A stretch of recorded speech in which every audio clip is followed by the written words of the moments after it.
Olá, amigos da fé e buscadores da verdade. Sejam bem-vindos a mais um estudo profundo da Palavra de Deus. Hoje vamos mergulhar no capítulo 14 do Evangelho de Mateus, um capítulo repleto de drama, milagres e lições poderosas sobre fé e poder divino. Peguem suas Bíblias e vamos juntos nessa jornada. O capítulo começa com uma notícia trágica e sombria: a morte de João Batista. O tetrarca Herodes, ouvindo falar dos milagres de Jesus, fica perturbado. Ele diz aos seus servos: "Este é João Batista. Ele ressuscitou dos mortos." Mas por que ele pensaria isso? Mateus nos leva de volta no tempo para explicar. Herodes havia prendido João por causa de uma repreensão corajosa. João dizia a Herodes que era ilegal ele viver com Herodias, a esposa de seu irmão Filipe. Essa verdade incomodou o poder. Herodes até queria eliminar João, mas temia o povo, que o considerava um profeta. No entanto, em sua festa de aniversário, a filha de Herodias dançou de forma tão cativante que o rei, em um impulso, fez um juramento perigoso. Daria a ela qualquer coisa que pedisse. Influenciada por sua mãe vingativa, a jovem fez um pedido chocante: "Dá-me aqui num prato a cabeça de João Batista." O rei ficou aflito, mas, preso por seu juramento e pela pressão social dos convidados, ordenou a execução. A cabeça de João foi entregue à jovem, que a levou à sua mãe. Uma história que nos mostra o preço da verdade e a escuridão que pode habitar no coração humano. Os discípulos de João, com grande tristeza, sepultaram seu corpo e levaram a terrível notícia a Jesus. Ao ouvir sobre a morte de seu primo e precursor, Jesus busca um momento de solidão. Ele se retira de barco para um lugar deserto. Mas a multidão, faminta por sua presença e suas palavras, descobre para onde ele foi e o segue a pé. Aqui vemos o coração compassivo do nosso Salvador. Mesmo em seu luto, ao ver a grande multidão, ele teve compaixão. Ele não os mandou embora, ele curou os seus doentes. Quando a noite começou a cair, os discípulos ficaram preocupados. "Mestre, estamos num lugar deserto e já é tarde. Manda o povo embora para comprar comida", disseram eles. Mas a resposta de Jesus é um desafio que ecoa até hoje. Eles não precisam ir. "Deem-lhes vocês algo para comer." Os discípulos, olhando para seus recursos limitados, responderam: "Tudo o que temos são 5 pães e 2 peixes."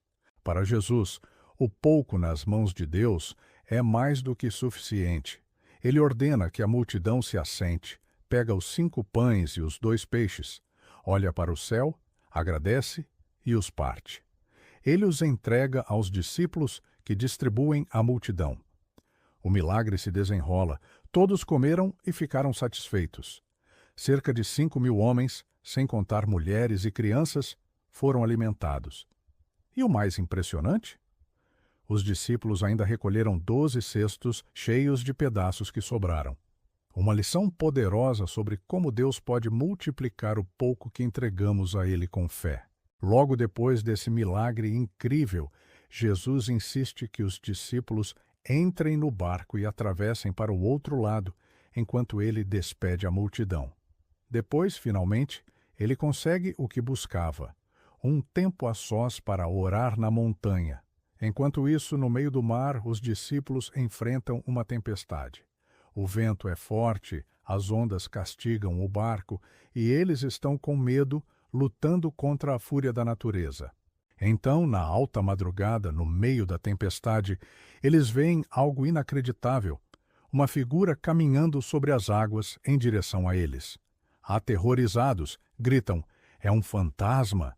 Mas uma voz familiar corta o medo: "Coragem, sou eu, não tenham medo."